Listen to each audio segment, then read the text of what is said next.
हमारे देश में जो फालतू की बेकार दवाएं बिक रही हैं, जिनको दुनिया के किसी देश ने बेचने से मना कर दिया। आपको एक जानकारी और देना चाहता हूं कि दुनिया में बांग्लादेश जैसे छोटे देश 50 से ज्यादा हैं, जिनकी आबादी 2 करोड़ के आसपास है। इन देशों ने भी इतने सख्त कानून बना रखे हैं कि वहां फालतू की गैर जरूरी दवाएं और खतरनाक दवाएं बिक नहीं पाती उनके बाजारों में।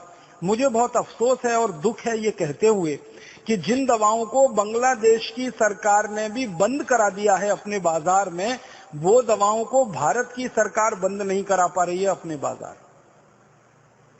जिन दवाओं को नेपाल की सरकार ने बंद करा दिया है अपने बाजारों में फालतू और गैर जरूरी मानकर, उन दवाओं को भारत सरकार बंद नहीं करा पा रही है अपने बाजार। एक बहुत छोटे से देश की बात करना चाहता हूं, बिल्कुल छोटा सा देश है, भारत के एक शहर के बराबर का देश है, उसका नाम है ब्रूनेई। वहां पे प्रजातंत्र नहीं है, राजाशाही है। दुनिया में अभी भी कई देश हैं जहां पर राजा होता है। ब्रूनेई नाम का एक छोटा सा देश है, वहां राजाशाही चलती है। भारत में शायद हरिद्वार जिला ब्रूनेई से बड़ा होगा। तो ब्रूनेई जैसे देश ने अपने नागरिकों के लिए कानून इतना सख्त बना रखा है कि वहां कोई भी कंपनी गैर जरूरी दवा नहीं बेच सकती, फालतू दवा नहीं बेच सकती, खतरनाक दवा नहीं बेच सकती। तो जो दवाएं ब्रूनेई में बंद हैं, नेपाल में बंद हैं, बांग्लादेश में बंद हैं, ट्रिनिडाद टोबैगो में बंद हैं, अफ्रीका के कई देशों में बंद हैं, लैटिन अमेरिका के देशों में बंद हैं, यूरोप और अमेरिका में तो बहुत सालों से बंद हैं, वो दवाएं भारत में धड़ल्ले से बिक रही हैं और हजारों करोड़ रुपए का उनका मुनाफा है उन दवाओं का, और लोग उनको खा रहे हैं और मौत की नींद में सोते चले जा रहे हैं। हमारे देश की सरकार ने 63 साल की आजादी में जितनी भी कमेटियां बनाई हैं दवा के क्षेत्र में कोई निष्कर्ष निकालने के लिए, सभी कमेटियों का एक निष्कर्ष कॉमन है, वो ये कि भारत में गैर जरूरी, खतरनाक और बेकार की दवाएं खाकर जितने लोग मर जाते हैं, उतने लोग तो शायद इस देश में अपनी स्वाभाविक मौत नहीं मरते होंगे। ये सभी कमेटियों का निष्कर्ष है और हर कमेटी ने भारत सरकार से एक ही बात कही है कि जल्दी से जल्दी सरकार इनके ऊपर पाबंदी लगाए, क्योंकि लोग जितने ज्यादा बीमारियों से मर रहे हैं, शायद उससे भी ज्यादा गैर जरूरी और खतरनाक दवाएं खाकर मर रहे हैं। ये भारत की स्थिति हर कमेटी ने अपने निष्कर्ष में व्यक्त की है, लेकिन दुर्भाग्य हमारी सरकार का और भला हमारे देश में इस भ्रष्टाचारी व्यवस्था का कि किसी भी कमेटी की इस बात को माना नहीं गया। मैं कुछ दवाओं के नाम आपको सुनाना चाहता हूं जिनको दुनिया भर की सरकारों ने बंद कर रखा है। जिन दवाओं को कोई खरीदता नहीं, दुनिया में बेचता नहीं, उनके अपने देशों में जहां की ये कंपनियां हैं वहां भी ये दवाएं बैन हैं और 1-2 साल से नहीं, 20-20 साल से बैन है, 30 साल से, 40 साल से बंद हैं। वो दवाएं भारत में धड़ल्ले से बिक रही हैं, हजारों लाखों करोड़ों रुपए का व्यापार चल रहा है। कुछ नाम सुनाता हूं आपको। एक दवा है, उसका नाम है बाईप्राइड। ये दुनिया में Ireland, Philippines, Oman, America, Argentina, Colombia, Germany, Britain, Canada, Brunei, Japan, संयुक्त अरब अमीरात, अबू धाबी जैसे 85 देशों में बैन है ये दवा, लेकिन भारत में धड़ल्ले से बिक रही है। इसी तरह से सीफेक नाम की एक दवा है, सिपिड नाम की एक दवा है, सीसा है, फिर सीसा प्राइड है, फिर सीसा नॉर्म है, फिर सीसा प्रो है, फिर सीसा वॉल है, फिर एस्प्राइड है, फिर एस्प्राइड एमपीएस है, फिर केनोप्राइड है, फिर मोटेन है, फिर मोटिलैक्स है, फिर मोटिकेयर है। ऐसी पूरी लंबी सूची है, 1-2 नहीं हजारों दवाओं की जो भारत में धड़ल्ले से बिक रही। और हमारे देश की संसदीय समितियों ने समय समय पर सरकार के सामने ये रिकमेंडेशन किया है कि इनको बंद कर दीजिए, तत्काल बंद कर दीजिए। सरकार कहती है हाँ अभी करेंगे, कल करेंगे, परसों करेंगे, साल भर होते हैं, 2 साल होते हैं और फिर भी धड़ल्ले से ये बिकती ही चली जाती हैं और भारत के लोगों को मौत के मुंह में धकेलती जाती हैं। क्योंकि दुनिया भर के विशेषज्ञों का इन दवाओं के बारे में कहना है कि ये दवाएं किसी भी व्यक्ति को, स्वस्थ व्यक्ति को हृदयघात का शिकार बना सकती हैं। किसी भी स्वस्थ व्यक्ति के शरीर में, खून में जो भी कुछ मात्राएं हैं जैसे प्लेटलेट्स के काउंट हैं, उनको अचानक से ऊंचा और नीचा करा सकती हैं, जिससे अंत में व्यक्ति मौत के ही मुंह में चला जाए। और कई तरह के शरीर में विकलांगता की स्थिति पैदा कर सकती हैं। 20 किस्म की विकलांगता इन दवाओं से जुड़ी हुई है। सबसे ज्यादा हृदयघात इन दवाओं से जुड़े हुए हैं। फालतू में हृदयघात लाने में ये दवाएं सबसे आगे हैं दुनिया में, लेकिन भारत में बिक रही हैं धड़ल्ले से। दुख है, दुर्भाग्य है हमारे देश के उन सभी मरीजों का जो इन दवाओं को खा रहे हैं और मौत के मुंह में समा जा रहे हैं। सरकार को जब भी ये सवाल पूछा जाता है संसद में कि गैर जरूरी दवाएं खाकर, बेकार की खतरनाक दवाएं खाकर हर साल कितने लोग मरते हैं, सरकार कभी भी उनका ठीक आंकड़ा नहीं दे पाती है। वो बात करते हैं हजारों में मरते हैं, लाखों में मरते हैं। जब सरकार को ठीक पूछा जाता है कि कितने लाख मरते हैं, तो सरकार के मंत्री का जवाब होता है कि आंकड़ा उपलब्ध नहीं है, आंकड़ा उपलब्ध नहीं है। 1991 से 2009 तक सतत संसद की लोकसभा में ये प्रश्न पूछा जा रहा है। हर साल कुछ मेंबर ऑफ पार्लियामेंट हैं जिनके मैं नाम नहीं लेना चाहता, जो सरकार को एक ही सवाल रिपीट करते हैं। करीब करीब हर सत्र में वो सवाल आ जाता है, वो यही होता है कि भारत सरकार बताए गैर जरूरी दवाओं से पिछले साल कितने लोगों की मौत हुई। भारत सरकार बताए खतरनाक दवाओं से पिछले साल कितने लोगों की मौत हुई। सरकार कहती है आंकड़े उपलब्ध नहीं। और आंकड़े क्यों उपलब्ध नहीं है? क्योंकि वो आंकड़े सरकार अगर जारी करे पूरे देश के सामने तो तमाचा सरकार के ही गाल पर पड़ता है। इसलिए ये कहकर छुट्टी पाली जाती है कि आंकड़े उपलब्ध नहीं है। हजारों में कभी बोल देते हैं, लाखों में कभी बोल देते हैं। लाख तो कुछ भी हो सकता है, 1 लाख से लेके 100 लाख तक लाखों में आता है। फिर उसके ऊपर 1 करोड़ से लेके 100 करोड़ तक करोड़ों में आता है। फिर उसके ऊपर 1 अरब से लेके अरबों में आता है। तो आंकड़े हजारों लाखों में सरकार के द्वारा बोले जाएं तो वो शोभा नहीं देता, लेकिन सरकार जानबूझ के ये सारी जानकारी छुपा के रखती है। और हमारे देश में जानकारी को निकालना सरकार के पास से बड़ा मुश्किल काम है। कई बार सरकार क्या कह देती है कि कुछ जानकारी बहुत संवेदनशील है और उसको वो क्लासिफाइड बोलकर ऐसा कह देते हैं कि ये किसी को नहीं दी जा सकती। एक कानून इस देश में चलता रहा बहुत लंबे समय तक, जो अभी थोड़े समय पहले ही खत्म हुआ, ऑफिशियल सीक्रेट एक्ट। उसमें कोई जानकारी डाल दी सरकार ने तो आप पूरी ताकत लगा दीजिए वो जानकारी निकलेगी ही नहीं बाहर। अभी थोड़े दिन से जब से ये राइट टू इंफॉर्मेशन की बात आई है तो ऑफिशियल सीक्रेट का मामला थोड़ा ढीला पड़ा है, लेकिन राइट टू इंफॉर्मेशन में भी कुछ जानकारी को संवेदनशील बोल के वो छुपा जाते हैं और बताते नहीं है। लेकिन भारत की सभी समितियां जो संसद के द्वारा बनी, मैंने उनकी रिपोर्ट देखी तो वो ये कहते हैं कि भारत में अपनी मौत जो मरने वाले लोग हैं उनसे ज्यादा जहरीली दवाएं खाकर, गैर जरूरी दवाएं खाकर मरने वालों की संख्या है इस देश में। तो ये फालतू की दवाओं का जो व्यापार चल रहा है, बहुत लंबी सूची है। कभी हम कोशिश करेंगे कि हमारी जो योग संदेश पत्रिका है इसमें हर एक अंक में इसको छापा जाए, या अगर बन पड़ा तो भारत स्वाभिमान का कोई प्रकाशन ही इसके लिए निकाला जाए। फालतू की गैर जरूरी खतरनाक दवाएं जो दुनिया के 85 देशों में बंद हैं वो यहाँ बिक रही हैं और उनका व्यापार बड़े धड़ल्ले से चल रहा है। कुछ और है, इस दवाओं के नाम है एक्रोमाइसिन। एक दवा 40 साल से यूरोप और अमेरिका में बंद है, यहाँ भारत में लंबे समय तक बिकती रही है।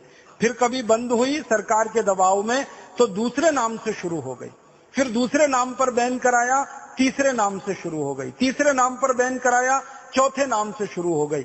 यहाँ तो इतनी बड़ी धांधली है हमारे देश के दवा क्षेत्र में कि एक दवा को सरकार ने जबरदस्ती ऑर्डर देके बंद भी कर दिया तो वही दवा को नाम बदल के बाजार में फिर उन्होंने उतार दिया। थोड़ा मॉलिक्यूल में चेंज किया और उतार दिया फिर उसी को बाजार, क्योंकि कंपनियों को ये लगता है कि अच्छा धंधा और अच्छा मुनाफा उनको जरूरी दवाओं के व्यापार में न होके गैर जरूरी दवाओं के व्यापार में है, तो उसको वो क्यों छोड़ें। इसी तरह से एक्टिमॉल है, एडोल है, फिर हमारे पास अल्फा स्पिन है, अल्फा ट्रिप है, एल्जरिल है। एक और दवा का नाम मैं आपसे बात करना चाहता हूँ, याद आ गया, निमोसुलाइड। निमोसुलाइड के बारे में सारी दुनिया के विशेषज्ञ एक बात पर सहमत हो चुके हैं कि ये बहुत खराब और खतरनाक दवा है। ये जितने लोगों की जान बचाती है उससे ज्यादा तकलीफ में डाल देती है। इसलिए स्वीडन ने इसको बैन किया सबसे पहले, स्पेन ने इसको बैन किया, डेनमार्क ने बैन किया, नॉर्वे ने बैन किया, फिर उसके बाद पुर्तगाल ने बैन किया, फिर दुनिया भर के ऐसे 85 देशों में ये निमोसुलाइड बैन हो गई। लेकिन भारत में धड़ल्ले से बिक रही है और हमारे बहुत सारे मेडिकल प्रैक्टिशनर इसको अपनी प्रिस्क्रिप्शन स्लिप पर बहुत ज्यादा पैमाने पर लिख रहे हैं। एनाल्जिन नाम की एक दवा आप जानते हैं, दुनिया भर के विशेषज्ञों ने सबसे ज्यादा ऑब्सोलीट जिसको करार दे दिया कि इससे ज्यादा फालतू की और बेकार की दवा नहीं हो सकती है, वो एनाल्जिन की हमारे देश में साल की बिक्री लगभग 35 से 40 करोड़ रुपए की है। अमेरिका में जिस दवा को कोई पूछता नहीं, यूरोप में जिस दवा को कोई पूछता नहीं, लैटिन अमेरिका में जिस दवा को कोई पूछता नहीं, एशिया के देशों में जिस एनाल्जिन को कोई पूछने वाला नहीं है, आपको शायद मालूम होगा कि टेक्स्ट बुक में से भी ये दवा बाहर हो चुकी है सालों साल पहले। लेकिन भारत में इसका इतना बड़ा बाजार है एनाल्जिन का, लगभग 35 करोड़, पिछले साल का मैंने मार्केट पता किया, 37 करोड़ रुपए की बिकी है ये दवा। और ये ऑफिशियल है, आपको हर बार मैं ये कह रहा हूं कि आंकड़े जो है वो सरकार जो रिलीज कर देती है, जो अनऑफिशियल है, गैर कानूनी तरीके से ये बना के बाजार में बेची गई होगी, उसके बारे में हम अंदाजा नहीं लगा सकते। निमोसलाइड का मार्केट जहां सब बंद हो रहा है दुनिया में, यहां धड़ल्ले से चल रही है। एनाल्जिन का मार्केट जहां दुनिया में बंद है, वो भारत में धड़ल्ले से चल रही है। आपको बड़ी हंसी आएगी सुनकर कि अमेरिका की कई कंपनियां, उनमें से एक कंपनी विशेष रूप से एक दवा यहां बेच रही है, उसका नाम है विक्स। भारत में एक छोटा सा सर्वे किया था हम लोगों ने, और वो सर्वे ये किया था कि किसी भी केमिस्ट के काउंटर पर बिना डॉक्टर के प्रिस्क्रिप्शन के सबसे ज्यादा बिकने वाली दवाएं कौन सी हैं। इसका एक छोटा सा सर्वेक्षण किया था, हम लोगों ने एक टीम बना के काम किया था। पता चला कि बिना डॉक्टरी प्रिस्क्रिप्शन के किसी भी केमिस्ट की दुकान से सबसे ज्यादा जो एक ब्रांड नेम बिक रहा है वो यही है, विक्स। गले की खिचखिच, विक्स की गोली, सर्दी खांसी जुकाम, विक्स ले लो, इसमें तो विक्स ले लो, उसमें तो विक्स ले लो, ऐसा धड़ाधड़ विज्ञापन ये करते हैं। और सारे देश के लोगों का दिमाग ऐसे बनाया हुआ है कि सर्दी खांसी जुकाम सीधे विक्स में जाओ, और गले की खिचखिच हो जाए तो विक्स खाओ, तो इसके लिए विक्स लगाओ, तो उसके लिए विक्स लगाओ। अकेला एक ब्रांड नेम सबसे ज्यादा बिक रहा है।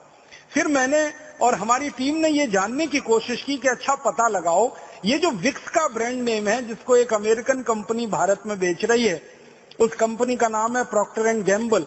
ये कंपनी अपने देश में बेच रही है क्या इसको, और यूरोप के देशों में बेच रही है क्या? क्योंकि प्रॉक्टर एंड गैम्बल का मार्केट तो दुनिया भर के देशों में है, 56 देशों में व्यापार करती है। पता चला कि अमेरिका में नहीं बिकता, ये यूरोप में नहीं है, फ्रांस में नहीं, जर्मनी में नहीं, स्वीडन में नहीं, स्विट्जरलैंड में नहीं, डेनमार्क में नहीं, नॉर्वे में नहीं, आयरलैंड में नहीं, स्कॉटलैंड में नहीं, इंग्लैंड में नहीं, किसी भी देश में जो नहीं है उनका ब्रांड, वो भारत में सबसे ज्यादा मुनाफा देने वाला उनका ब्रांड है। प्रॉक्टर के बारे में तो विशेष बात है कि हमारा भारत देश इस समय 115 करोड़ लोगों का देश है। 115 करोड़ लोगों में 84 करोड़ लोगों की आमदनी एक दिन में 20 रुपए से कम है। जिस देश में 84 करोड़ लोग 20 रुपए से कम की आमदनी एक दिन में कर पाते हो, वहां के लोगों को दवाएं बेचना, और वो भी महंगी दवाएं बेचना, ये किसी भी बड़े अपराध से कम नहीं। यहाँ की तो व्यवस्था ऐसी होनी चाहिए कि सस्ती से सस्ती दवाएं कम से कम लागत पर, कम से कम मुनाफे पर लोगों के लिए उपलब्ध हों। लेकिन अभी बिल्कुल उल्टा हो गया है, महंगी से महंगी दवाएं ज्यादा से ज्यादा मुनाफे पर हमारे देश के लोगों के लिए उपलब्ध हैं। हमारे देश में गरीबी का आलम यह है कि भारत सरकार के आंकड़े बताते हैं कि कुल आबादी में मात्र 35% लोग ही हैं जो इलाज करने की स्थिति में हैं, माने जिनके पास थोड़ा बहुत पैसा है, जो आपके पास आ सकते हैं, आयुर्वेद के किसी चिकित्सक के पास जा सकते हैं, होम्योपैथी में जा सकते हैं, allopathy, homeopathy, biochemic, Ayurveda, magnet therapy, naturopathy, सब तरह की चिकित्सा व्यवस्थाओं का लाभ ले सकने की स्थिति में सिर्फ 35% लोग हैं।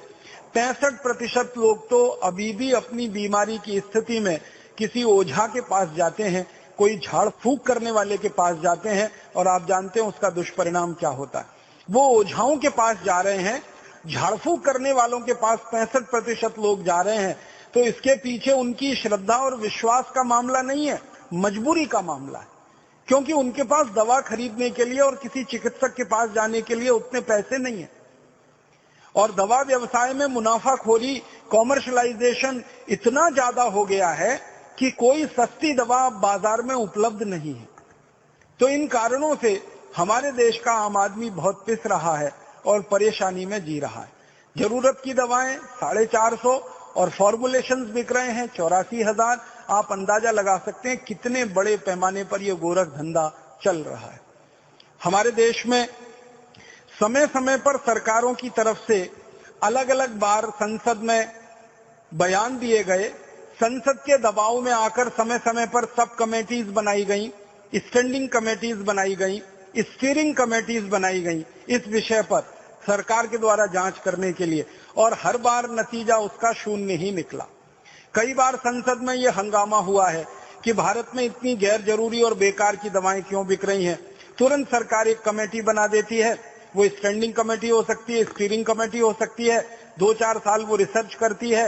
आंकड़े लगभग वैसे ही आते हैं कि फालतू दवाएं बहुत ज्यादा हैं, गैर जरूरी दवाएं बहुत ज्यादा हैं, तो अब इनको खत्म कैसे किया जाए। कमेटी उनके रिकमेंडेशंस देती है, लेकिन सरकार उस पर कुंडली मार के बैठ जाती है। एक भी कमेटी की बात को सरकार कभी मानती नहीं।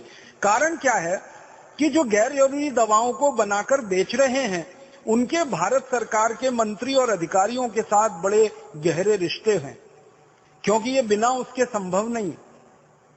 कोई भी कंपनी जब गैर जरूरी दवाओं का, बेकार की दवाओं का व्यापार करती है तो उसकी सेटिंग हमारे देश के मंत्रियों से लेकर, सांसदों से लेकर अधिकारियों तक सबके साथ हो जाती है। कई बार तो ये देखा गया है कि संसद में किसी कंपनी के बारे में सवाल पूछा जाता है, कंपनी वाले तुरंत पहुंच जाते हैं सवाल पूछने वाले सांसदों के पास, और अगले ही दिन पता चलता है कि वो सवाल गायब हो गया। जिन्होंने पूछा था उन्होंने उसका उत्तर जानने से भी इनकार कर दिया। पता नहीं क्या लेन देन हुआ, कैसी सेटिंग हो गई। तो हमारे देश में करप्शन का लेवल इतना ऊंचा, भ्रष्टाचार का लेवल इतना ऊंचा, उस स्थिति में सरकार की तरफ से कोई प्रभावी काम नहीं हो रहा है इस दिशा में। और अगर नहीं हो रहा है तो क्या है, एक ही रास्ता बचता है, जो संवेदनशील और बुद्धिमान चिकित्सक हैं उनके सामने इस विषय को रखा जाए और शायद उसमें से कोई रास्ता निकाला जाए। यही एक अभीष्ट हो सकता है। इस दृष्टि से मैंने ये विषय आपके सामने उठाया।